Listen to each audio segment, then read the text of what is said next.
এই শোনো না গো, আমাদের পুতুল ডায়েরি চ্যানেলটি সাবস্ক্রাইব করে পাশে থাকা বেল আইকনটি বাজিয়ে দিও প্লিজ। আর গল্পটি ভালো লাগলে অবশ্যই লাইক কমেন্ট করে শেয়ার করে দিও। এমন ভেবে লাভ নেই। মনে কর তোর চ্যালেঞ্জটা আমার কাছে একটা ফালতুর থেকেও জঘন্য ছিল। আরও না চাইলেও আমার, জোর করে হলেও আমার, মরে গেলেও আমারই থাকবে। ওকে, বডিটাকে দরকার পড়লে মমি বানিয়ে রেখে দেব। শুধু শুধু এসব করে আর লাভ নেই। একবার যেহেতু চলে এসেছি, মনে কর সব কিছু এখন আমি যেভাবে চাইবো সেভাবেই হবে। বলি আফরান হাতের ফাইলগুলো রেখে কোটটা নিয়ে চলে যেতে যেতে বলি আর হ্যাঁ, আরেকটা কথা, শবনম যদি একবার জেনে যায় আমি আরুকে চিনতে পেরে ইচ্ছে করে শেয়ার করেছি, তবে কিন্তু আরুকে মারার চেষ্টা করবে। এখন ভেবে দেখ, তুই কি শবনমকে সবটা বলে দিবি নাকি দিবি না, তোর ইচ্ছা। আর তাছাড়াও ওই মেয়ে মরলে কিন্তু আমার কিছুই যায় আসে না। অবশ্য মারলেই ভালো। এতদিন যা যা করেছে সবটা শাস্তি তো পেতে হবে, তাই না? পাখা গজিয়েছে ওড়ার জন্য, ওর পাখা আমি মিনিটেই শেষ করে দিতে পারি, কিন্তু আপাতত করছি না সেটা। আফরান রুম ছাড়ে। ভোরের পূর্বাকাশে হালকা রোদ্দুরি ছড়িয়ে দিয়েছে সূর্য। পৃথিবী তার সৌন্দর্যটা প্রকাশ করছে। জানলার চোখকে মৃদু হাওয়া এসে সামনে পর্দাটা বারবার সরিয়ে দিচ্ছে। একবার রোদের হালকা তেজ, আবার ছায়া এসে ঘুমটাকে উড়িয়েই দিল। বিরক্ত হয়ে চোখে ঘুম ঘুম ভাব নিয়ে ঠাইটা টেনে দিল অরু। পাশ থেকে কারো মৃদু হাসির শব্দ শুনে আরিয়া পাশ ফিরে বালিশে মাথা এলিয়ে দিয়েই বলল, আজ লেট হবে, ভালো লাগছে না নাবিল ভাইয়া, এখন যাও। নাবিল এসে আবার জানলাটা খুলে দিয়ে বলল, আজ জলদি যেতে হবে তো। ওঠো শ্রাবণী, কয়টা বাজে খেয়াল করেছ? 8টা বাজে 45 মিনিট। 10টা বাজে আর একটা কাজ আছে। আরিয়া মিনমিন করে বলল। ওকে, 10 মিনিট। নাবিল আরিয়ার মাথার নিচ থেকে বালিশটা সরিয়ে দিয়ে বলল, আরে এবার কিন্তু সত্যি দেরি হচ্ছে শ্রাবণী, নয়তো কিন্তু পাশে পানি আছে। বিরক্ত হয়ে কপাল কুঁচকে চোখ বন্ধ করে উঠে বসলো। অবশ্য নাবিল এই কাজটা প্রতিদিনই করতে অভ্যস্ত। গত 2টা বছর ধরে এটাই করে আসছে। আর আরুর মুখে এই একটাই শব্দ শুনছে, আজ যাব না ভাইয়া। নাবিল হাতে 1 কাপ কফি সামনে এগিয়ে দিয়ে বলল, এটা নাও। আরিয়া চোখ বন্ধ রেখে কফির কাপটা হাতে নিল। খেয়াল না করে রোজকার মতো আজকেও গরম কফিটা মুখে তুলে আ আ শব্দ করলো। নাবিল হু হু করে হেসে বলল, বলেছিলাম আগে উঠতে, আবার জিপটা পুরে দিলে তো। আরিয়া এবার পাশ থেকে ফোনটা হাতে নিয়ে টাইম দেখে কফির মগটা পাশে রেখে চট জলদি কাঠ থেকে নেমে ওয়াশরুমে ঢুকলো। পর মুহূর্তে আবার বের হয়ে এক সেট জামা নিয়ে গেল। নাবিল মুচকি হাসলো। এমন বাচ্চা মুখ দেখেই তো সে 7 বছর আগে মেয়েটার প্রেমে পড়েছিল। প্রথম যখন দেখেছিল তার শালীন পোশাক, ভদ্রতা, লজ্জা লজ্জা ভাবটা কি আজ ভুলতে পারে চৌধুরী বাড়িতে? তারপর যখন ছাদে আড্ডা দিয়েছিল, হালকা ছাদের আলোতে মুখখানা কতটা উজ্জ্বল লাগছিল। কখন যে এই মনে জায়গা করে নিয়েছিল মেয়েটা বুঝতেই পারেনি। সেই মায়া কি কখনো কাটানো সম্ভব? আচ্ছা, এতদিন ধরে একসাথে আছি, একবারও কি ওর মনে আমাকে নিয়ে কিছু ভেবেছে? আচ্ছা, আমি আমার এই পাগলিটাকে পাবো তো, নাকি ওই আপ্রাণ কিছু করে দিবে আগেই? আফরানের কথাটা ভাবতেই নাবিলের কপাল কুঁচকে আসে। এতটাও সময় দেওয়া যাবে না। ওই শালা আপ্রাণকে যতদিন না মাটির নিচে রেখে আসতে পেরেছি, ততদিন আমায় আমার মায়াবতীকে নিয়ে টেনশনে থাকতে হবে। আর ওই শবনমকে তো আমি আগে দেখে নেব। ভাবনার মাঝে আরিয়া ওয়াশরুম থেকে বের হয়। নাবিলের চোখ আটকায় আরিয়ার চুলে। যদিও আগের লম্বা চুলগুলোই তার কাছে বেশি পছন্দের ছিল, কিন্তু এগুলো যে অপছন্দ এমন কিন্তু নয়। চুল টপকে পানি পড়ছে। আরিয়া দ্রুত এসে আয়নার সামনে দাঁড়িয়ে প্রথমে মাথার চুলগুলো শুকাতে ব্যস্ত হলো। নাবিল সেই চিত্রখানা দেখে নিজেকে ডুবিয়ে দিচ্ছে অতল গহ্বরে। চুলগুলো উড়ে এদিক সেদিক দোল খাচ্ছে। আরিয়া নাবিলকে এখনো দাঁড়িয়ে থাকতে দেখেই বলল, ভাইয়া আপনি যান, আমি আসছি।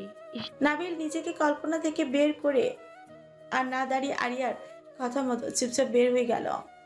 সময়টা সন্ধ্যা, বিকেল হবে হয়তো। কাজ শেষে আসার পথে ঘোরাঘুরি বৃষ্টি নামে। বিষয়টা আরিয়ার কাছে বেশ ভালোই লাগলো। অনেক দিন হয় বৃষ্টিতে ভেজা হয় না, তাই ড্রাইভারকে বললো গাড়ি ঘোরাতে, কিন্তু সব সময় মতো আজকেও ড্রাইভার দ্বিমত করলো। আরিয়া আজকেও সেম ভাবে ধমক দিয়ে গাড়ি ঘোরাতে বলে। বাড়ি না ফিরে তার সবচেয়ে প্রিয় জায়গা সমুদ্র তীরে চলে গেল। জায়গাটা সবসময় খালি থাকে, বেশি হলে বিকেল বেলা 4 থেকে 6 জন মানুষ আসে উপভোগ করতে। সবাই কি আর এমন প্রাকৃতিক সৌন্দর্য উপভোগ করতে জানে? আরিয়া তো সেই 3 বছর ধরেই মন খারাপ হলে এখানে আসে সময় পেলে। আস্তে আস্তে প্রায় অন্ধকার হয়ে এসেছে বললেই বলা যায়।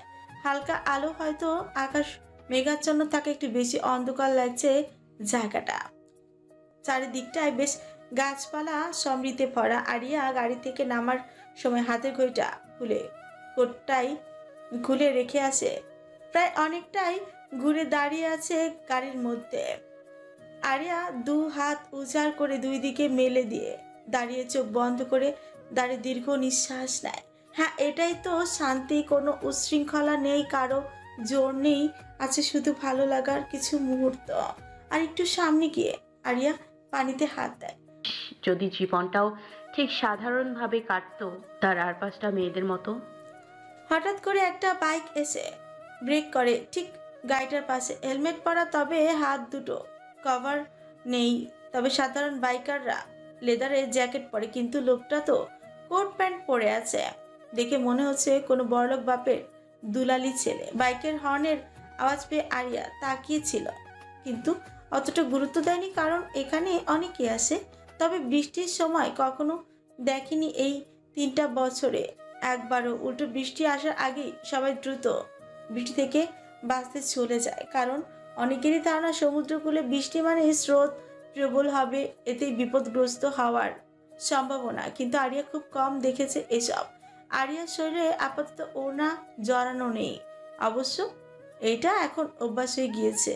কিন্তু এখানে ছেলেটাকে দেখে আস্তে পায়ে হেঁটে গাড়ির কাছে যেতে না, কিন্তু যাওয়ার পথে ছেলেটা একটা ছাতা মাথায় কাছে নিয়ে ধরে। আরিয়া এই শান্ত মাথাটা আপাতত গরম করতে চাইছে না, তাই বলল, থ্যাংক ইউ, এটা আমার লাগবে না। বলি 2 কদম বাড়াতেই নেয়। ছেলেটা আবারও সামনে গিয়ে ছাতাটা ধরে। পকেট থেকে ছোট্ট একটা কাগজ আরিয়ার দিকে বাড়িয়ে দেয়। আরিয়া কপাল কুঁচকে বলল, মাথায় কি প্রবলেম আছে? আমি আপনাকে চিনি না, আপনিও আমাকে চেনেন না, তো নিজের কাজে যান। অসভ্যতামি বন্ধ করুন। হাতটা বাম হাতে ধরে ছাতাটা ধরিয়ে দিয়ে অন্য হাতে ছোট্ট কাগজটা ধরিয়ে দিয়ে ইশারা করলো এটা পড়তে। আরও ব্রেনলেস, মাথায় কি প্রবলেম আছে? আমাকে দেখে কি আপনার প্রেমপত্র পড়ার মতো মেয়ে মনে হচ্ছে? আর এসব কোন ধরনের অভদ্রতা? শরীরে এভাবে না বলে কয়ে টাচ করছেন কেন? Do you know who I am? এর জন্য আপনার কি হতে পারে? ছেলেটা আরিয়ার কথার পাত্তা না দিয়ে আবারও ইশারা করলো এটা পড়ার জন্য। আরিয়া এবার হাতের কাগজটা ফেলে দিয়ে ছাতাটাও হাত থেকে ফেলে দিয়ে বলল, ডোন্ট ফলো মি। বলে আরিয়া আবারও যাওয়ার জন্য পা বাড়াতে ছেলেটা আরিয়ার ডান হাত হ্যাচকা টানে নিজের কাছে নিয়ে এসে কোমর পেঁচিয়ে ধরে। আহা, কি করছেন? মা বাবা সভ্যতা শেখায়নি বলে নিজেকে ছোটাতে ব্যস্ত হয়, কিন্তু এমন শক্তিশালী ব্যক্তির সাথে কে পেরে উঠবে? সেটা কিছু বলছে না, চুপ করে দাঁড়িয়ে আছে এভাবেই খিচে ধরে। আপনার নামে কেস করবো আমি থানায়। ছাড়ুন বলছি। অসভ্যতামির পর্যাপ্ত শাস্তি আপনাকে যদি আমি না দিয়েছি, তবে আমিও শ্রাবণী নই। ছেলেটা শুধু তাকিয়ে আছে আরিয়ার দিকে। আশ্চর্য, একটু ভয়ের ছিটে ফোটাও নাই দেখি আপনার। নাম কি বলুন তো?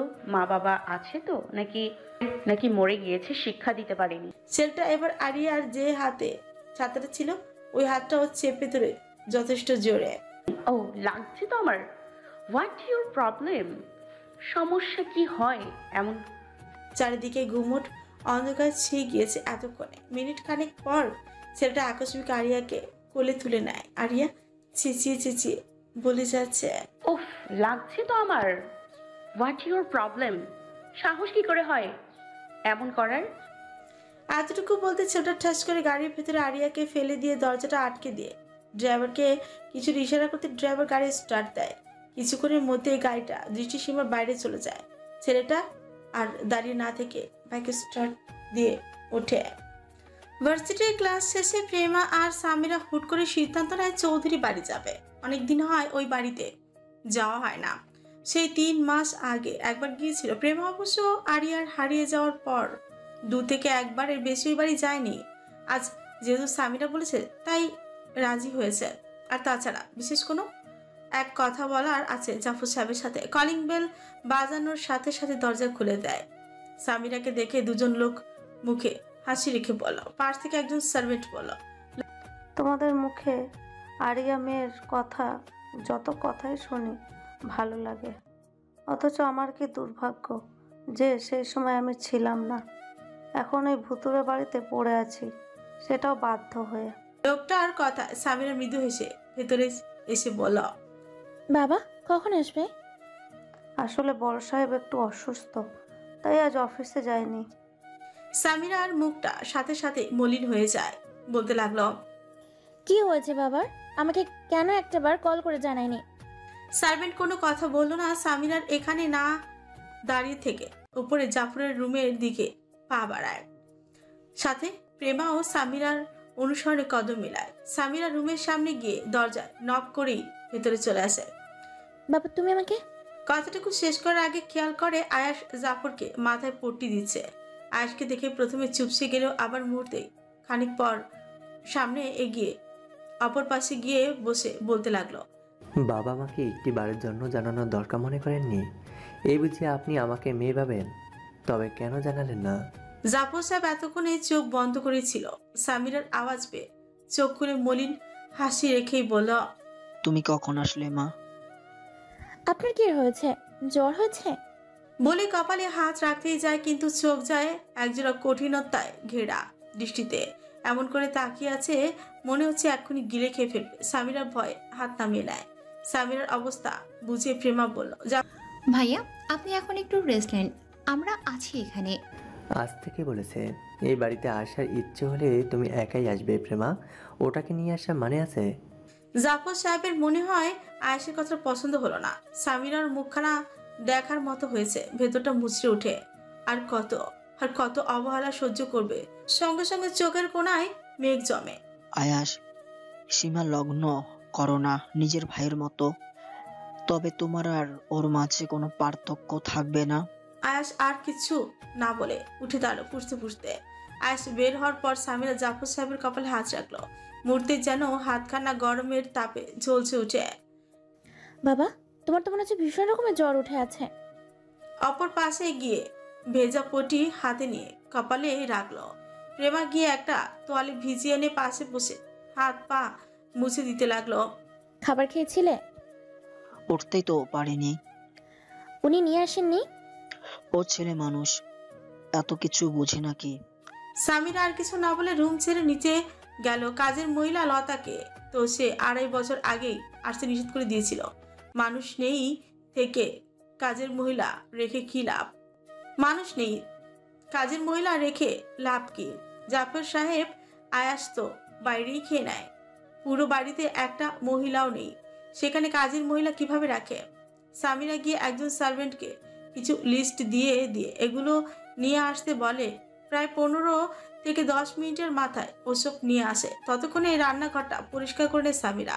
8 ঘন্টার মধ্যে খিচুড়ি বানিয়ে নেয়। এই মুহূর্তে মনে হয় এটাই বেস্ট মনে হয়েছে সময়ের দিক দিয়ে। তাছাড়া হালকা ঠান্ডাও পড়েছে। জাফরকে শোয়া থেকে কোনো রকমে উঠিয়ে খাটের সাথে হেলান দিয়ে করে বসিয়ে খাইয়ে দিতে লাগলো। কখন হয়েছে এত অসুস্থতা? কাল রাত থেকে শরীরটা খারাপ করছিল। ওষুধ আনিয়েছো? আয়াস এনেছিল। কোথায়? জাফর সাহেব ইশারা করে দেখিয়ে দিতে সামিরা গিয়ে উঠে ওষুধের বক্সটা নিয়ে এসে খাবার শেষ করে খাইয়ে দেয়। তারপর শুইয়ে দিয়ে বলল, একটু ঘুমাও, ভালো লাগবে। আজকে থাকবি মা? না থেকে উপায় আছে? কে দেখবে তোমায়? জাফর শব্দ করে হাসার চেষ্টা করে। প্রেমা বলল, তুমিও আজ থেকে যাও। না চাইলেও রেখে দিব, চিন্তা করো না। তুমি ঘুমাও, ঠিক আছে? আর ঘুম ভাঙলে দেখো। জাফর সাহেব সম্মতি দিলে সামিরা প্রেমা রুম থেকে যাওয়ার সময় দরজাটা একটু টেনে দিয়ে চলে যায়। যেটার জন্য আসলাম সেটাই তো হলো না সামো। চাচা সুস্থ তারপর বলবো। এখন বলে আগ্রহ নিয়ে নিজের কথাই ভুলে যাবে। তবে আমি চাচ্ছি আগে আমরাও শিওর হই যে আসলেই ওই মেয়েটা কি এখানে কোম্পানি সিইও নাকি অন্য কেউ। কেন জানি বারবার মনটা বলছে ঠিক আরুর মতো দেখতে। চোখ জোড়া দেখিস না সেদিন? সেটাই তো, দেখতে আরুর মতো কিছুটা, কিন্তু আরও যদি হয় নিশ্চয়ই এ ধরনের খোলামেলাভাবে চলবে না। ফোনে দেখিসনি শত শত নিউজ মিটার ব্যাপারে। আবার দেখলাম আফরান ভাইয়ের কোম্পানির শেয়ার দিয়েছে। ও গড, মাথায় কিচ্ছু ঢুকছে না। কথাটা ভাবার মাঝে কানে আওয়াজ আসলো। প্রেমা কখন আসলি? সামিরা আগ্রহ নিয়ে নিচের দিকে তাকায়। আফরানকে দেখে অবাক হয়। অবশ্য গত পরশু এসেছে, সেটা ফোন ঘাটলেই সামনে আসে। Viral news, professional businessman mister Chowdhury দীর্ঘ 3 বছর পর দেশে ফিরেছেন। আফরান আয়াসের কথার উত্তর না দিয়ে উপরের দিকে পা বাড়ায়। কিছু তো বল, এসেছিস তো পরশু, বাড়ি আসিসনি কেন?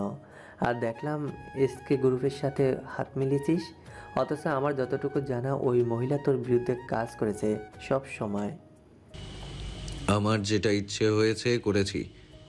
আমার প্রফেশন নিয়ে কারো বলা আমার পছন্দ না। বলেই রুমে যেতে নাই, কিন্তু মাঝে সামিরা পেছন থেকে প্রশ্ন করে বসে। ভাইয়া, আরিয়া কোথায় আছে কিছু জানেন? কিন্তু আফরান বিরক্ত হয়ে পেছনে না ঘুরে বলা, আমার তো মনে হয় ওটা মরে গেছে। এতদিনে বেঁচে থাকার কোনো সম্ভাবনা দেখছি না। বলে বাঁকা হেসে ভেতরে ঢুকে। আফরানের কথাটা এখানে কারোরই পছন্দ হলো না মনে হয়, তবে কথার মধ্যে কেমন যেন কোনো দ্বিধা ছিনতা। তার মানে আরিয়া কোথায় আছে সেটা ভাইয়া জানে হয়তো, নয়তো এমন স্বাভাবিক আচরণ কখনোই করতো না। সামিরা এটা নিয়ে একদমই শিওর। কিন্তু যদি মেনেই থাকে তবে বাড়ি কেন নিয়ে আসছেন না? কি চাচ্ছেন ভাইয়া? ভাবনায় হারিয়ে যায় সামিরা। ঘোর ভাঙে প্রেমার কথায়। কিরে, কি ভাবছিস এত? দেখলি ভাইয়া কতটা নির্দয়। আরিয়া এই কারণে ভাইয়াকে সহ্য করতে পারতো না। চুপ করতো, তোকে পরে বুঝিয়ে বলবো, এখন আয়। কি বলবি? সামিরা উত্তর করলো না। সময়টা বোধ হয় বিকেল টাইম হবে, অনেকক্ষণ হয়েছে।